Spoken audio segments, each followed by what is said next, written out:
बूरेवाला के थाना फतेह शाह की हदूद में अली शेर नामी नौजवान अपने कज़न के हमरा मोटरसाइकिल पर घर जा रहा था कि मोज़ादोना सल्देरा के करीब 3 मसला अफराद ने उन्हें रोका और अली शेर को गन पॉइंट पर करीबी फसल में ले जाकर गला दबाकर कत्ल कर दिया और फरार हो गए। मकतूल के कज़न के मुताबिक मुल्ज़मान ने इसे धमकी दी थी कि अगर तुम करीब आए तो तुम्हें भी मार देंगे। वारदात की इतला के बावजूद 2 थानों की पुलिस 7 घंटे तक अपनी हदूद का तयन न कर सकी।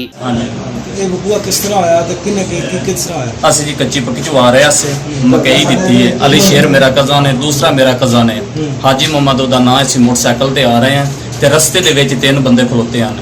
ਆਪਣਾ ਰਕਬਾ ਬੰਦੇ ਉਹ ਕਮੇਰੇ ਹਨ। ਉੱਥੇ ਉਹਨਾਂ ਆ ਕੇ ਸਾਨੂੰ ਰੋਕ ਲਿਆ। ਰੋਕ ਕੇ ਤੇ ਉਹਨਾਂ 2 ਕਿਲੋ ਪਿਸਤੌਲ ਸਨ। ਉਹਨਾਂ ਨੇ ਆਖਿਆ ਵੀ ਤੁਹਾਡੇ 'ਚ ਕਿਸੇ ਨੇ ਹੱਲਣ ਦੀ ਕੋਸ਼ਿਸ਼ ਕੀਤੀ, किसी ने हल्लण की कोशिश की तो तुहानूं असीं फैर मार देंगे। असीं खामोश हो गए हैं, असीं कोई गल नहीं की। उन्हें इंज किया, उन्होंने पकड़ लिया, पकड़ के तो 2 एकड़ दूर लै गए ने।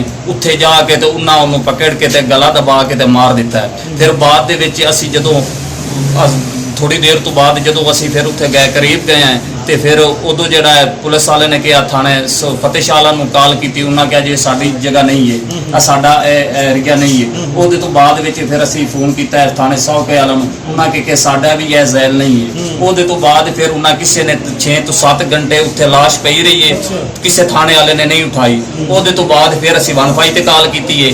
1 वाला ने फिर थाने इस फतेह शाह नूं दोबारा जिहड़ा भेजिया है, वो उन्होंने उठा के ले आंदी है। इत्थे बड़ी बेदर्दी नाल मारिया ने, बड़े ज्यादा जिहड़ा ना गला दबाया ने और 3 बंदे सन। ਤੇ ਇਹਨਾਂ ਦਾ ਅਸੀਂ ਤੁਹਾਡੀ ਵਜ੍ਹਾ ਕਿਸ ਤੇ ਕਰਨੀ?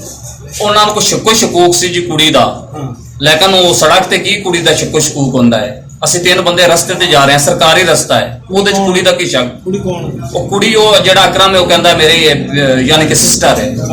ਹਾਂਜੀ ਸਿਸਟਰ ਹੈ ਉਹਦੇ। ਤੁਸੀਂ ਹੁਣ ਕੀ ਚਾਹੁੰਦੇ ਜੀ? ਸਾਨੂੰ ਇਨਸਾਫ ਚਾਹੀਦਾ ਜੀ, ਸਾਡੇ ਨਾਲ ਜ਼ਿਆਦਤੀ ਹੋਈ ਹੈ, ਸਾਨੂੰ ਇਨਸਾਫ ਚਾਹੀਦਾ है। और नाश खेतों में पड़ी रही। बाद थाना फतेह शाह पुलिस ने नाश को पोस्टमार्टम के लिए अस्पताल पहुंचाया। मकतूल के कज़न के मुताबिक मुल्ज़मान को शुबा था कि मकतूल अली शेर के इनकी बहन से नाजायज तलाक़ात थे। पुलिस ने कार्रवाई शुरू कर दी। यकीन न्यूज़ के साथ मलिक रेहान नवाज, बूरेवाला।